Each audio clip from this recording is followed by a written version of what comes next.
Meantime, J.P. Morgan Chase set to hold its annual meeting this morning, and we have CEO Jamie Dimon's letter to shareholders. It was just issued moments ago. Dimon saying that the bank is not only preparing for a safe reopening of the U.S. economy, but also laying the foundation for a recovery that unlocks opportunity for more people. He also says that J.P. Morgan provided $950 million in new loans to small business clients, and since the Paycheck Protection Program began, it's now funded a total of more than $30 billion to more than 250,000 businesses.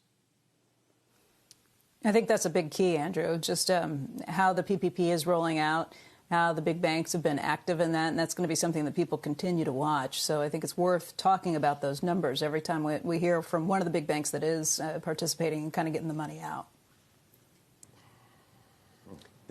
Well, as you know, and we've talked about on the program, a lot of the big banks struggled to get the money out, in part because they wanted to, but they were limited by the program in terms of how it was maybe originally biased towards the big banks, then biased against the big banks, and lots of questions there, in part because some of the big banks have huge market share in places like New York and elsewhere where so many of their clients and customers were hit so hard. Yeah, you know, look, bottlenecks everywhere along, whether it's with the SBA or other places, it's hard to hand out that amount of money.